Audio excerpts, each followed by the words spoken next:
संत शिरोमणि आचार्य गुरुवर विद्यासागर जी महाराज की जय। नवाचार्य श्री समय सागर जी महाराज की जय। अरहम योग प्रणेता पूज्य मुनिषि प्रणम्य सागर जी महाराज की जय। ओम अरहम नमः। स्वाध्याय प्रेमी बंधुओं, प्रातः स्मरणीय जगत पूज्य आचार्य भगवान श्री 108 विद्यासागर जी महाराज के सरस्वती पुत्र अभीष्ट ज्ञानोपयोगी प्राकृत विज्ञ अरहम योग प्रणेता मुनिश्री प्रणम्य सागर जी द्वारा रचित नई खड़ाला का अनूठा स्वाध्याय गुरु आशीर्वाद से सतत जारी है। हमने अब तक 2 ढालों को पूर्ण कर लिया है। प्रथम ढाल में हमने पंच परावर्तन एवं मनुष्य आयु की दुर्लभता का वर्णन जाना और द्वितीय ढाल के माध्यम से सम्यक दर्शन के विशेष गुणों, महिमा और उसकी रक्षा कैसे करें को समझा। अब तृतीय ढाल में हम 14 गुण स्थानों का वर्णन जानेंगे। गुणों के स्थान को गुणस्थान कहते हैं, जो हमारे श्रद्धा गुण के उत्तरोत्तर वृद्धि पर निर्भर करता है। इनके ज्ञान से डरना नहीं चाहिए। सभी भव्य जीवों को इन गुण स्थानों के बारे में जानकारी अवश्य होनी ही चाहिए। तो आइए जानते हैं 14 गुण स्थानों को नई 6 ढाला की तृतीय ढाल की कक्षा के माध्यम से।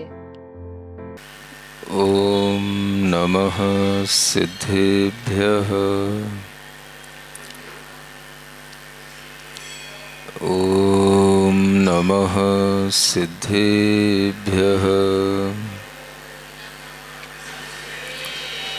ओम नमः सिद्धेभ्यः।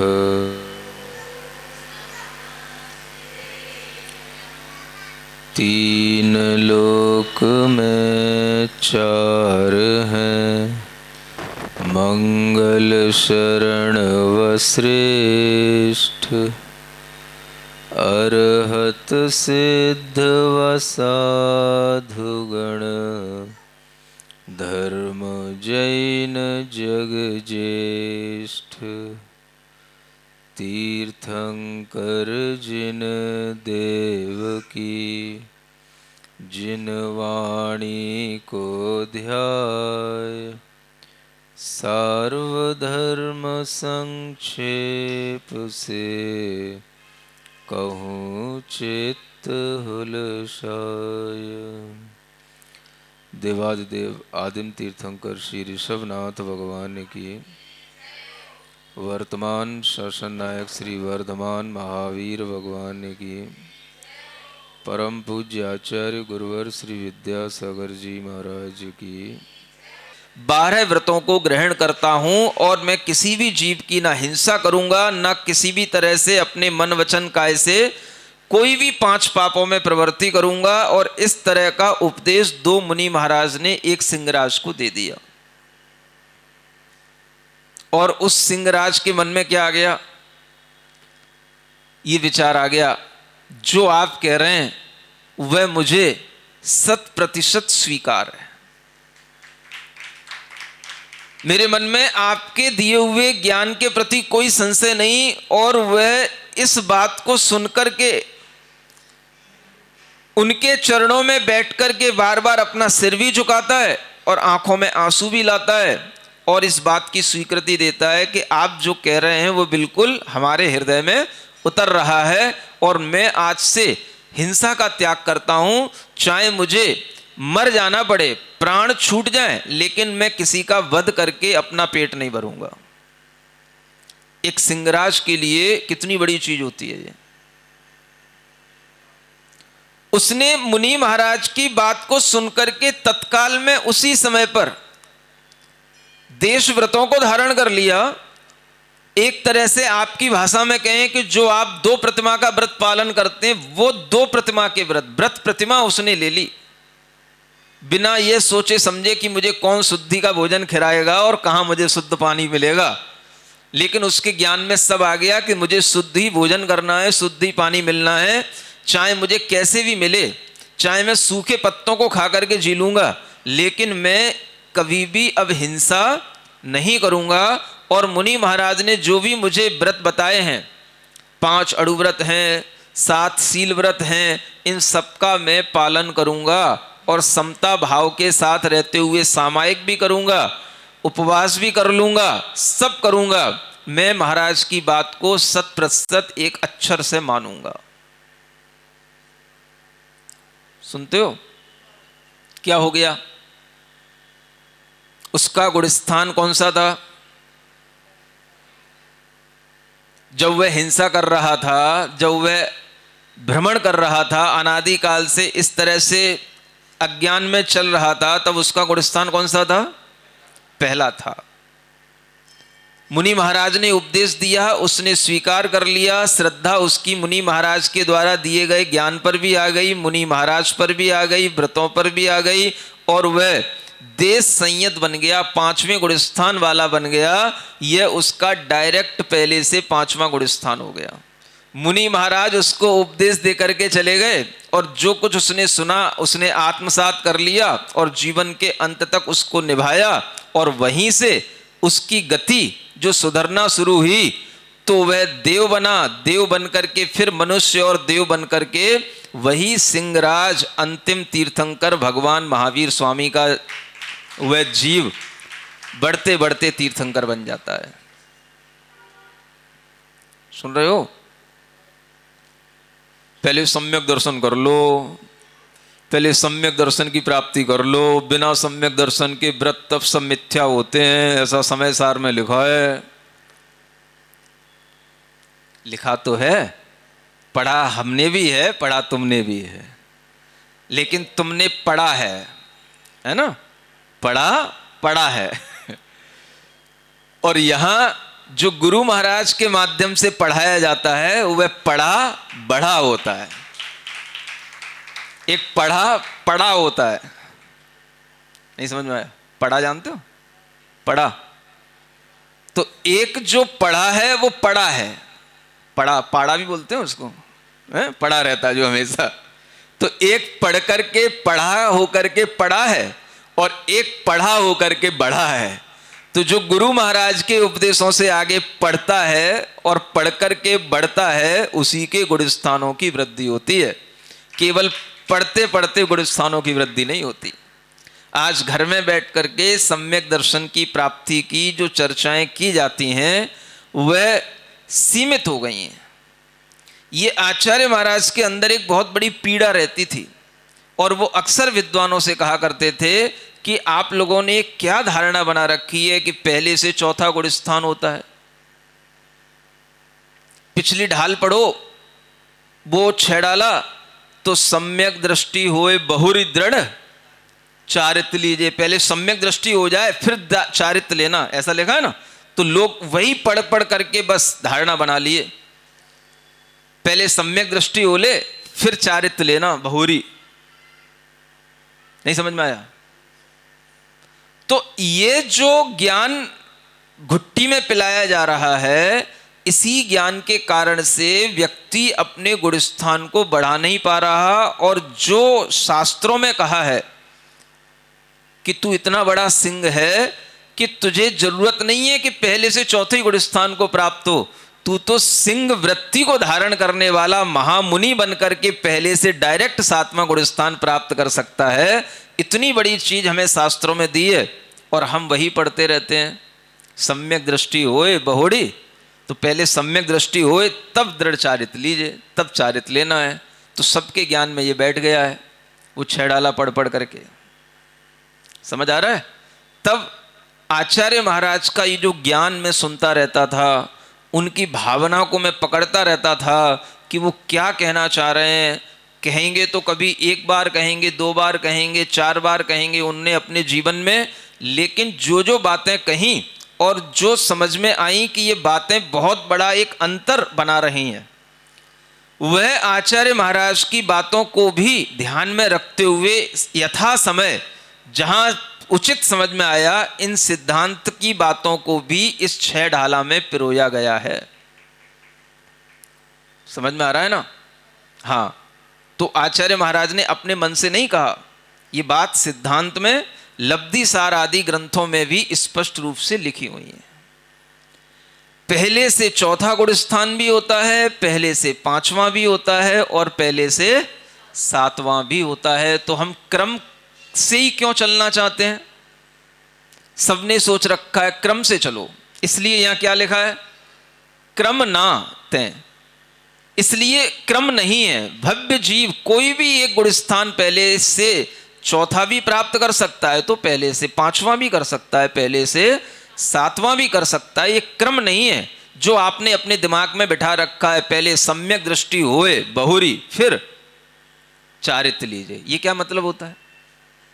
सीधे सीधे भी आप अगर चलेंगे तो मोक्ष की प्राप्ति सीधे सीधे भी आपको सातवें गुण स्थान से मोक्ष मार्ग बन करके हो सकती है। इसलिए यह भाव भी हमारे ज्ञान में आए और हमारी श्रद्धा केवल इसी रूप में न रहे कि पहले सम्यक दर्शन होगा तब सम्यक चारित्र होगा। अरे भाई, डायरेक्ट सम्यक चारित्र होगा तो सम्यक दर्शन उसके साथ अपने आप हो जाएगा। और सम्यक दर्शन कोई चीज नहीं है। आपने गुरु की बात को ये मान लिया, हाँ गुरु ने जो कहा वो बिल्कुल 100% सही है, उसमें मुझे कोई शंका डाउट कुछ भी नहीं है। बस इसी का नाम है सम्यक दर्शन। उसके साथ में जो आपने यह लिंग धारण किया उसी का नाम है भावलिंग। ये हवा बना रखा दुनिया में, द्रव्यलिंग, भावलिंग, भावलिंगी मुनि महाराज। अरे भाई, जिनके पास में यथार्थ सम्यक दर्शन का भाव होगा, सम्यक ज्ञान होगा, वह भावलिंगी ही होते हैं। तो इस भावलिंग की पहचान यही है, जो सम्यक दर्शन के साथ में चारित्र को धारण करते हैं, उन्हीं को भावलिंगी कहते हैं। और सम्यक दर्शन क्या? तो बस श्रद्धा हो जाना। श्रद्धा गुण की पर्याय जैसे ही समीचीन होगी, आपकी गुणस्थान की वृद्धि हो जाएगी। वह श्रद्धा के साथ में आपके चारित्र का भी क्षयोपशम बढ़ेगा, तो सीधा पहले से सातवां भी हो सकता है। देश संयत भाव लाओगे उस शेर की तरह, क्योंकि त्रियंच पर्याय में पंचम गुणस्थान से अधिक की प्राप्ति नहीं होती, नहीं तो वो उससे भी ज्यादा कुछ कर लेता। तो त्रियंच पर्याय में 5 ही गुणस्थान होते हैं। तो इसलिए उसने पहले गुणस्थान से देश संयत गुणस्थान की प्राप्ति कर ली, और उसके बाद में उसका जो क्रम बढ़ता चला गया, तो वह पर्याय तो कई मिली, लेकिन किसी भी पर्याय में फिर उसने अपनी वो श्रद्धा छोड़ी नहीं, और अंततः जाकर के वह तीर्थंकर प्रकृति का बंद करके तीर्थंकर बन करके मुक्त हो गया। समझ में आ रहा है? शुरुआत कहां से हुई? तो यहां से हुई, 2 रिद्धिधारी मुनि महाराजों के उपदेश से हुई। इस तरह से ये भाव ध्यान में रख करके आपको ये समझ करके चलना है कि कोई भी अनादि मिथ्या दृष्टि जीव होता है, वह सम्यक दर्शन की प्राप्ति कर लेता है, और वह सम्यक दर्शन की प्राप्ति इन गुणस्थानों की वृद्धि के साथ हो सकती है। भव्य जीव कर लेता है और पंच लब्धियां उसके अंतरंग में घटित होती हैं, तो वह ज्ञानी कहलाने लग जाता है। सुनते हो? ज्ञानी कब कहलाओगे? जब ज्ञान का काम करोगे। ज्ञान का काम क्या? अपने सम्यक ज्ञान से जुड़ना।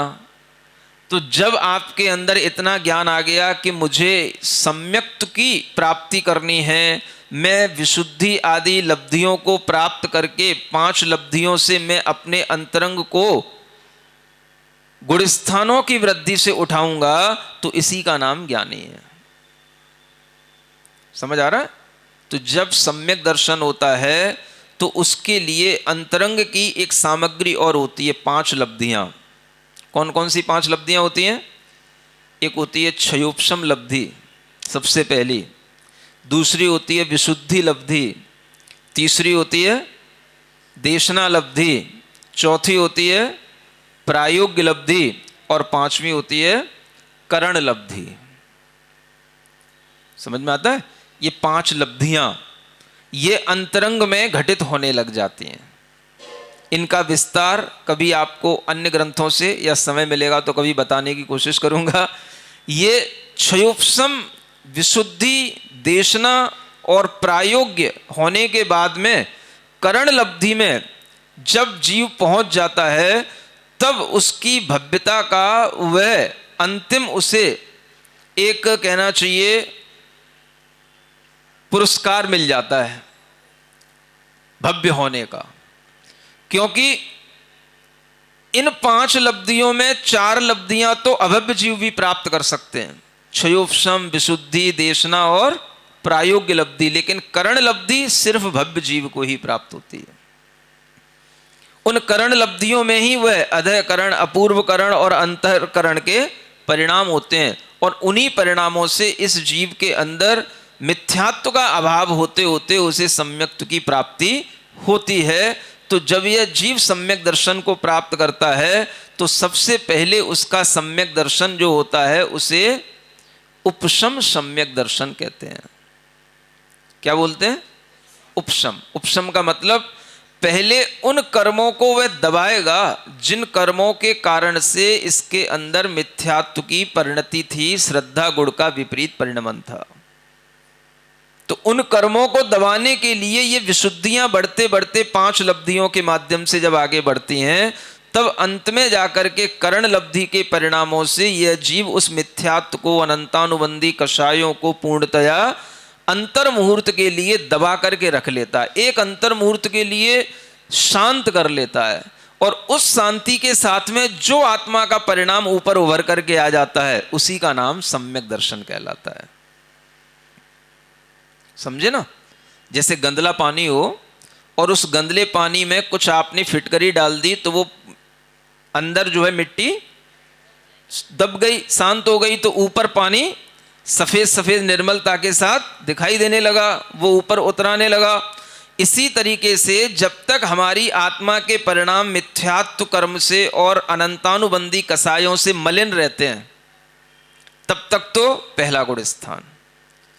हमने अपने परिणामों की विशुद्धि बढ़ाते हुए इन 5 लब्धियों के माध्यम से उन मिथ्यात्व की कीचड़ को और अनंतानुबंधी की कीचड़ को अपनी ही आत्मा में क्या कर दिया? थोड़ी देर के लिए शांत कर दिया। थोड़ी देर का मतलब इसका टाइम अंतर मुहूर्त से ज्यादा नहीं होता, तो केवल एक अंतर मुहूर्त के लिए इन परिणामों की जब शांति हो गई तो उस समय पर इस जीव को पहली बार, अनादि काल में पहली बार उपशम सम्यक दर्शन की अनुभूति होगी। उपशम सम्यक दर्शन के परिणाम उत्पन्न होंगे, तब इसको तत्व श्रद्धान की प्रतीति होगी और इसे एक आत्म तत्व की प्रतीति होगी। हाँ, मैं इन गुणस्थानों से भी ऊपर उठा हुआ चैतन्य पिंड आत्मा हूं। यह प्रतीति उसके लिए जिस समय पर होगी वह समय अनादि काल में जब प्रथम बार मिलेगा तो वही समय उसका सम्यक दर्शन की काल लब्धि कहलाएगी। और ये सम्यक दर्शन की यह प्राप्ति जब होती है तो ये एक अंतर मुहूर्त तक ही यह टिकती है पहली बार में, क्योंकि आपने इसको दबाया है, पानी को उपशमित किया है, मैल को उपशमित किया है, तो ये एक अंतर मुहूर्त से ज्यादा इसका टाइम नहीं है, इसलिए इसको उपशम सम्यक दर्शन कहा जाता है। तो अनादि काल से पहली बार जब यह जीव सम्यक्त्व की प्राप्ति अपने ही कर्मों के उपशमन से कर लेता है, तब इसका गुण स्थान बढ़ करके पहले से वह मात्र अगर सम्यक दर्शन प्राप्त किया है तो चौथा कहलाएगा, और उसी समय पर उसके परिणामों में साथ साथ देश व्रतों को लेने का भी भाव आ गया तो पांचवा कहलाएगा, और उसी समय पर कोई सीधा सीधा डायरेक्ट मुनि महाराज बन गया तो सातवां भी हो जाएगा। सुन रहे हो? ऐसे भी मुनि महाराज हुए हैं, चतुर्थ काल में भी होते आए हैं और पंचम काल में भी हुए हैं। हाँ, आचार्य शांति सागर जी महाराज हुए ना, उनके समय पर एक उन्होंने दीक्षा दी थी, उनका नाम रखा था पाय सागर मुनि महाराज, है ना, पाय सागर। तो वह अपने समय में इतने उद्दंड थे, कहना चाहिए कोई ऐसा व्यसन नहीं जो उनने ना कराओ। हर तरह की चोरी चपाटी, हर तरह के बुरे काम और सब करने के बाद में उनके परिणाम आचार्य शांति सागर जी महाराज के दर्शन से इतने सुधरे कि उनने डायरेक्ट मुनि दीक्षा लेकर के अपना आत्मकल्याण करना प्रारंभ कर दिया। सुन रहे हो? हाँ, तो ये डायरेक्ट होता है। डायरेक्ट भी जो है आईएएस बना जाता है, डायरेक्ट भी जो है जज बनने की तैयारी होती है। जरूरी नहीं है कि सब क्रम क्रम से ही जो है चल करके सीढ़ियां प्राप्त की जाए। डायरेक्ट भी बच्चे साइंटिस्ट बन जाते हैं। हाँ, जरूरी नहीं कि पहले हम बड़े बड़े ग्रेजुएशन करें कि पोस्ट ग्रेजुएशन करें कि इसरो में पढ़ें कि वहां पढ़ें कि यहां पढ़ें, कुछ नहीं है। बिना पढ़े भी डायरेक्ट भी साइंटिस्ट बनते हैं। न्यूटन जैसे लोग ऐसे ही बने हैं। सुनते हो कि नहीं? इसलिए अपने गुणस्थान की वृद्धि डायरेक्ट भी, अगर आपका सम्यक दर्शन का भाव उत्पन्न होगा तो वो तो इतने से ही हो जाएगा, गुरु महाराज ने जो कहा वो सब सही है। और चारित्र आपने धारण किया तो वो आपके लिए चारित्र गुण के क्षयोपशम की वृद्धि कराता हुआ वो आपके अंदर संयम का भाव उत्पन्न करेगा। और इधर आपकी श्रद्धा समीचीन हुई, दोनों एक साथ हो गए। इसी गुणस्थानों की वृद्धि के साथ में जो मुनि महाराज रहते हैं उन्हीं को हम भावलिंगी मुनि महाराज कहते हैं। समझ में आ रहा है? और जिनका गुणस्थान न बढ़े, जिनके अंदर श्रद्धा उत्पन्न न हो, तो उनको हम द्रव्यलिंगी मुनि महाराज कहते हैं, है ना। ये भी ध्यान में रखना इसलिए जरूरी है क्योंकि इसके बारे में भी लोग पूछते रहते हैं, चर्चा का विषय बना रहता है। क्या सुना? तो जब आपके अंदर इस तरह की प्रक्रिया घटित होगी तो यह सम्यक दर्शन के साथ में होगी, और यह सम्यक दर्शन ही आपके गुणस्थानों की वृद्धि का कारण बनता है। इसलिए अपने गुणस्थानों को भी बढ़ाना चाहिए और यह विचार करना चाहिए, मैं कहाँ हूँ। कहाँ हूँ माने मैं कहीं मिथ्यात्व गुणस्थान में तो नहीं पड़ा हूँ, मैं सम्यक श्रद्धान के साथ में चौथे गुणस्थान में हूँ कि पांचवें में हूँ कि सातवें में हूँ। अलग अलग भूमिका के लोगों को इस तरह के विचारों के साथ में अपने गुणस्थान पर नज़र रखनी चाहिए, और गुणस्थान के अनुरूप जो भाव होते हैं उन भावों की संयोजना भी अपने अंदर करते रहना चाहिए। ठीक है ना? तो आप सभी लोग इन पंक्तियों को पढ़ करके इतना समझ लें कि अनादि काल से जिस जीव ने कभी भी सम्यक दर्शन प्राप्त नहीं किया, वह भव्य जीव भी चाहे किसी भी गति का हो, कहीं पर भी सम्यक दर्शन प्राप्त कर सकता है। एक अंतिम बात कि चारों गतियों में सम्यक दर्शन की प्राप्ति होती है। नरक गति में भी नारकी जीव सम्यक दर्शन प्राप्त कर सकता है, चूंकि वहां सिद्धांत है कि वहां पर नारकी जीव चौथे गुणस्थान से अधिक वृद्धि नहीं कर सकता। देव गति में भी जीव चौथे गुणस्थान से अधिक की प्राप्ति नहीं कर सकता। त्रियंच गति में जीव पांचवें गुणस्थान से अधिक की प्राप्ति नहीं कर सकता। लेकिन मनुष्य गति में पंचम काल में भी जीव सप्तम गुणस्थान की प्राप्ति कर सकता है, और सप्तम गुणस्थान से अधिक की प्राप्ति नहीं कर सकता है। तो हर गति के लिए यह सिद्धांत निश्चित है। यह जानते हुए आपको केवल जिंदगी भर चौथा गुणस्थान नहीं रटते रहना है। अपनी अपनी भूमिका के अनुसार स्त्रियां पांचवा गुणस्थान प्राप्त कर सकती हैं मनुष्य गति में, और पुरुष सातवां गुणस्थान छठवां गुणस्थान प्राप्त कर सकते हैं मनुष्य गति में। तो अपने अंदर इतनी योग्यता बढ़ाने के लिए जब हमें ज्ञान होगा तो हम उसी के लिए प्रयत्न करेंगे, तो वही हमारा भीतर का सम्यक पुरुषार्थ कहलाएगा। तो इसलिए लिखा चारों गति के प्राणी, है ना, क्योंकि सम्यक दर्शन मात्र वह देव गति में भी प्राप्त होता है और नरक गति में भी प्राप्त होता है, और सम्यक दर्शन त्रियंच गति में भी होता है। लेकिन कोई त्रियंच जीव संयम भी धारण कर लेता, देश संयम, तो वह पांचवें गुणस्थान को भी प्राप्त कर लेता, जैसे सिंह आदि। यह भी याद रखना कि त्रियंच गति में जीव एक इंद्री, दो इंद्री, तीन इंद्री, चार इंद्री, असंगी, पंचेंद्री, ये कभी भी भव्य जीव तो हो सकते हैं, लेकिन ये सम्यक दर्शन की पात्रता नहीं रखते। इनको सम्यक्त्व की प्राप्ति नहीं होती। सम्यक्त्व की प्राप्ति संगी पंचेंद्री जीव को ही होगी। संगी माने जो मन सहित है, ऐसा पंचेंद्री जीव हो, वह फिर चाहे किसी भी गति का हो।